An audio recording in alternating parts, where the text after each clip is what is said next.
It is time for a brand new spotlight on here on AFTERBUZZ TV. I have Alex Chalgren from Full Screen's House Divided. Stick around.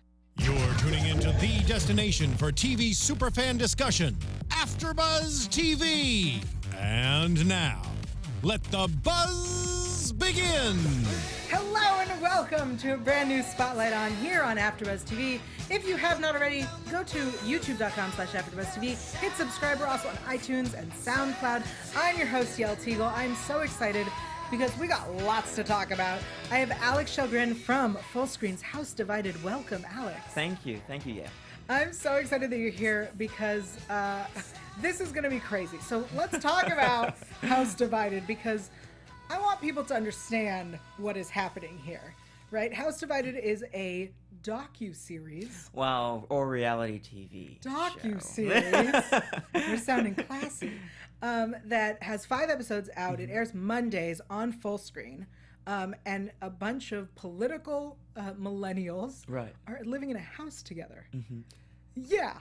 It's 7 millennials living in a household in D.C. together. Wow. All obviously politically oriented from different parts of the country. I'm the youngest, 18. The oldest person's 28. Mm-hmm. So it's a big difference, right? 10-year difference. Yeah. And it really is dramatic. It's a must-watch if you're into that sort of thing. I love the titles, so we know who stands where on the political spectrum. Alex, you are a Republican? Yes. You are a gay black Trump supporter? Yes, I am. Those don't always no, mix. I'm I know say that. that again. Thank you, audience. That's a gay black Trump supporter. Yes. Where are you from? I'm from Columbia, South Carolina. Okay. So I'm a Southern boy too. All right. How does one grow up? I don't know if this is a weird thing to say, but how does one grow up being gay and black and a Trump supporter? How does that happen? What magical ingredients make that happen? I don't know. I guess it's maybe social experiences. Okay. My family, things like that. I came out of the closet when it was 2 years ago. Oh. This past summer, actually. Congrats. Thank you. So I haven't been out of the closet very long. But Trump obviously was a new phenomenon for me too. Mm-hmm. When I started supporting him. I didn't expect to support him as ardently as I do. So I don't know how that all meshed together. Okay. I know on this show you are pitted against, because you're in a house together, people from all walks of life. I know that there is a woman who is a California liberal, which is very different than just a liberal. Oh, yes. As someone from the Bay Area of California, I know what a California liberal is. How do you not kill each other in that house? We get very close sometimes. I guess it's the only thing that stops us from killing ourselves, Yael. Each other, hopefully. Right. Yeah, that too.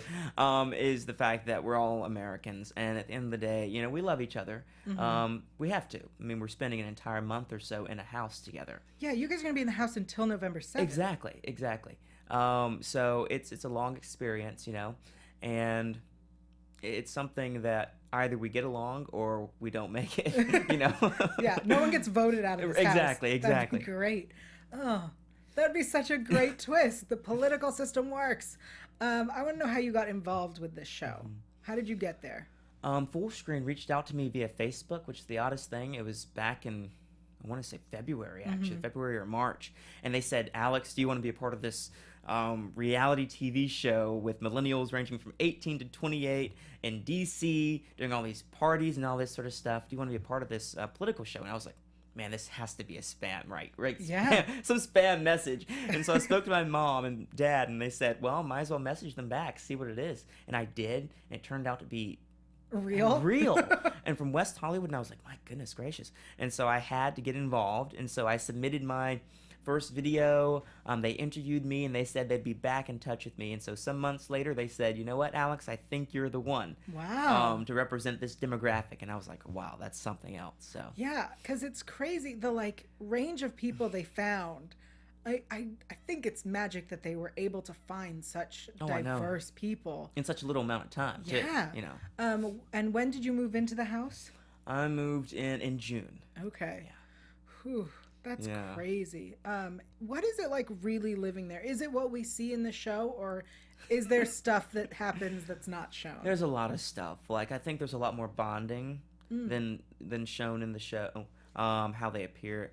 The editing doesn't show. That's what I'm trying to say. And then I also feel like in some instances there's more tension too. The show, the editors, I think, tried to hold back some things because they were so controversial. Yeah. You know, which is okay, I guess. For me personally, I know Saqib, who's one of the characters in the show.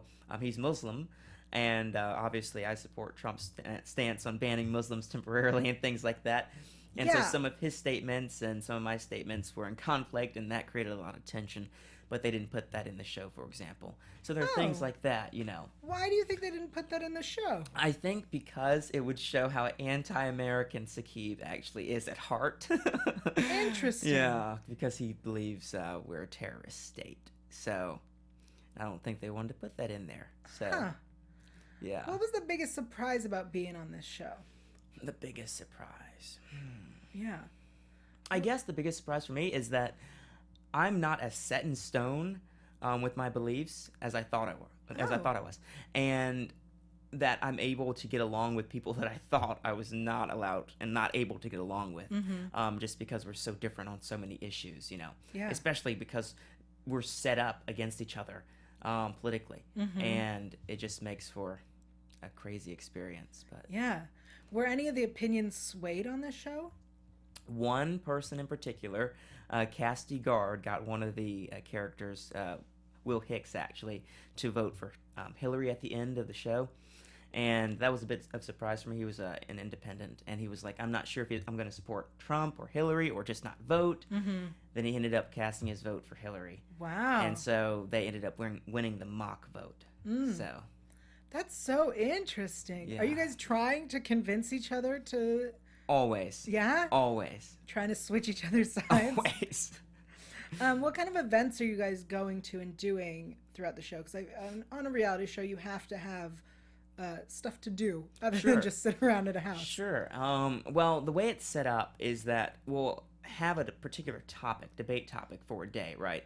And we'll do those events that target that particular debate topic. For example, Cassidy is really motivated by abortion and women's rights to choose and things like that. And so she took me, who is very uncomfortable about the whole idea of abortion, to an abortion advocacy center. Oh. And that was a big moment for me, you know, to get to see that and speak to the lady that's a national leader in the abortion advocacy movement.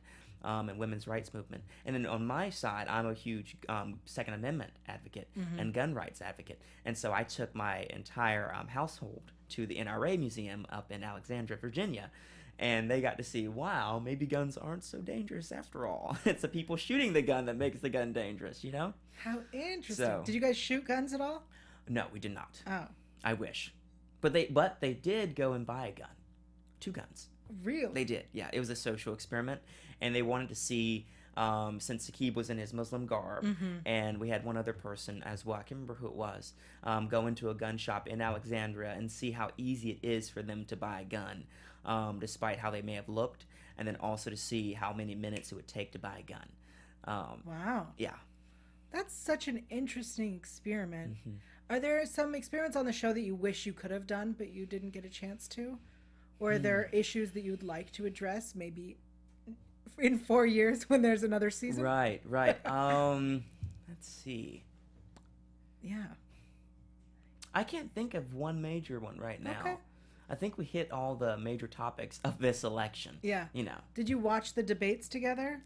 No, we did not. We did not. I like how passionate you are about your answer. Why were you...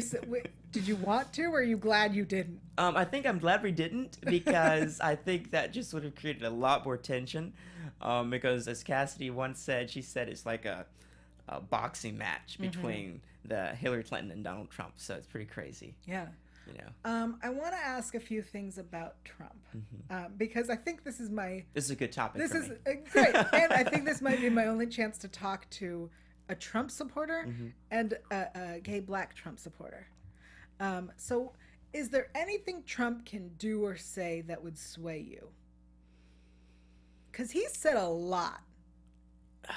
You mean in regards to me not voting for him? Yeah. And voting for Hillary, or just not voting at all? I would say just not voting for him.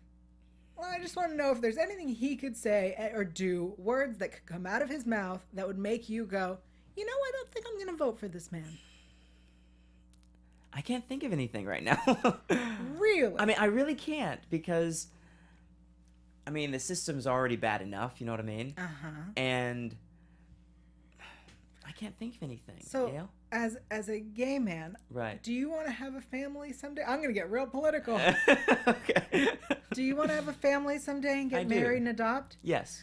And if Trump decided that he was going to stop gay men and women from getting married or being able to adopt, would that stop you from voting for him?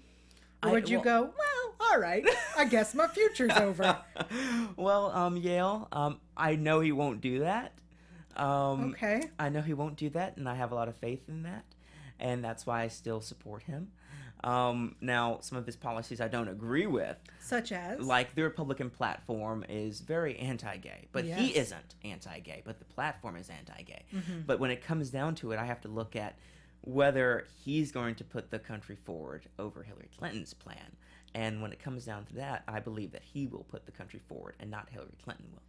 So I have to choose him over her, because if I don't vote, then I feel that my lack of a vote rather, is going towards Hillary Clinton being elected, because everything's in her favor. Right. So At this point, do you genuinely believe, not saying that I disagree or disbelieve, I just do you genuinely believe that at this point he still has a chance? I do. Okay. I do. I ask because the media says otherwise. I know. And I thought I would ask. This is such an exciting topic. I love that I can talk to you about this. And I love that there is a show on full screen, House Divided. What an amazing concept. What do you hope to see happen from this show? I hope that we're able to encourage millennials out there to get out and vote, because I personally believe that it's going to be a very, very low voter turnout amongst millennials. Really? Historically low. I know some of the media outlets aren't saying that, but I believe that's going to happen. Why? Simply because there's such low enthusiasm.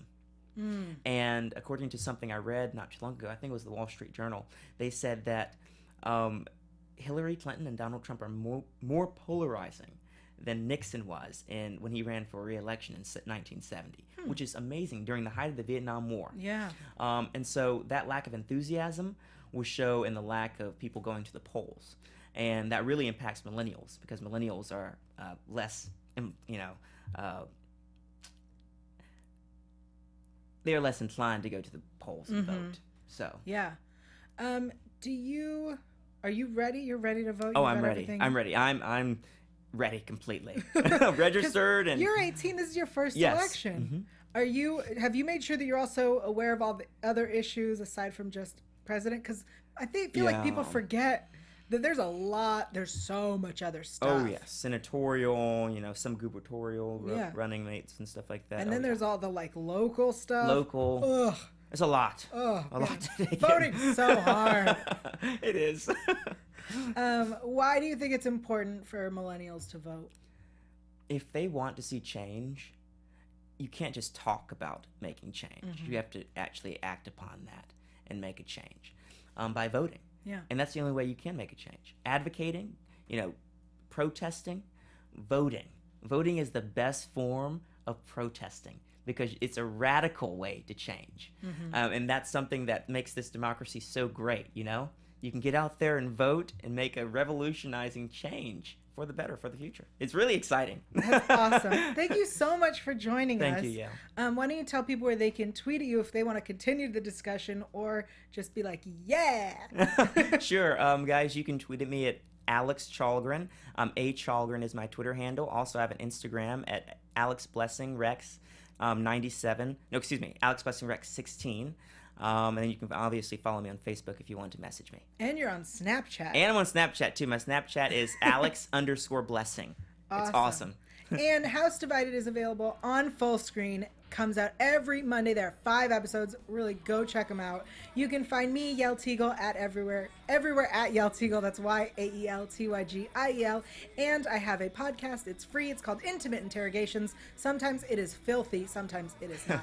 We'll see you next time. Bye. Thank you, guys.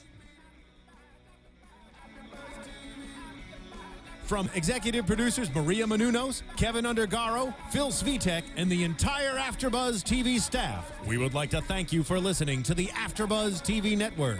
To watch or listen to other after shows and post comments or questions, be sure to visit AfterBuzzTV.com. I'm Sir Richard Wentworth, and this has been a presentation of AfterBuzz TV. Buzz you later. The views expressed herein are those of the hosts only and do not necessarily reflect the views of AfterBuzz TV or its owners or principals.